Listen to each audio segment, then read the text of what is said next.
యొక్క సంపూర్ణమైన మనకు సంపూర్ణమైన జ్ఞాన వివేచన కలుగుటకు ఆ కృపను మన ఎడల విస్తరింప చేసెను. హల్లెలూయా.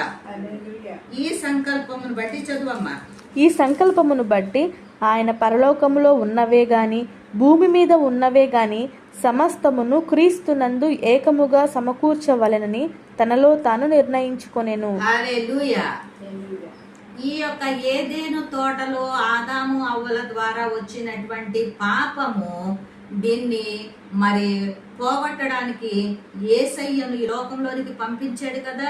కాలము సంపూర్ణమైనప్పుడు స్త్రీ ద్వారా మరి కుమారుని పంపించి ఆయన రక్తము ద్వారా విమోచన కలిగించడమే కాకుండా ఆయనంట ఇవన్నీ సమస్తమును కూడా ఏవి పరలోకములో ఉన్నవే గాని భూమి మీద ఉన్నవే గాని సమస్తమును క్రీస్తునందు ఏకముగా సమకూర్చవలెనని తనలో తాను నిర్ణయించుకొనేనని మాటకు నేను ఒక రిఫరెన్స్ చూపిస్తాను.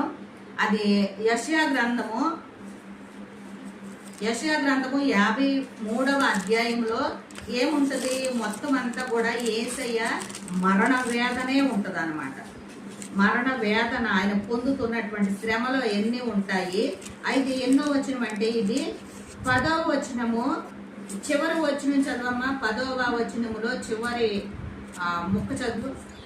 అతడు తను తానే అపరాధ పరిహార బలి చేయగా అతని సంతానము చూచును. అతడు దీర్ఘాయుష్మంతుడగును.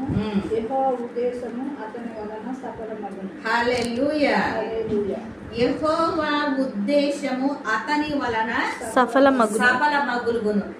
యెహోవా దేవుడు ఇక్కడ ఏమని ఎఫెసీ పత్రికలో చెప్పాడు, పరలోకంలో ఉన్నవే గాని భూలోకంలో ఉన్నవే గాని క్రీస్తు యేసునందు ఏకమవ్వాలని చెప్పని ఏం చేశాడంట, తనలో తాను నిర్ణయించుకున్నాడంట. తనలో తాను ఏమి నిర్ణయించుకున్నాడంటే యెషయా గ్రంథము 53వ అధ్యాయంలో మనము చదివింది యెహోవా ఉద్దేశము అతని వలన సఫలమగును. హల్లెలూయా. ఏంటిది? యెహోవా ఉద్దేశము అతని వలన సఫలమగును. యెహోవా ఉద్దేశం ఏమై ఉంది? అవి పరలోకములో ఉన్నవే గాని భూలోకములో ఉన్నవే గాని సమస్తము కూడా క్రీస్తు యేసు ద్వారా సమస్తము కూడా ఏకమవ్వాలంట. అదే తండ్రి అయినటువంటి దేవుని యొక్క ఉద్దేశము తనలో తాననుకుని జగత్తు పునాది వేయబడక ముందే క్రీస్తుని నిర్ణయించాడు అన్నమాట.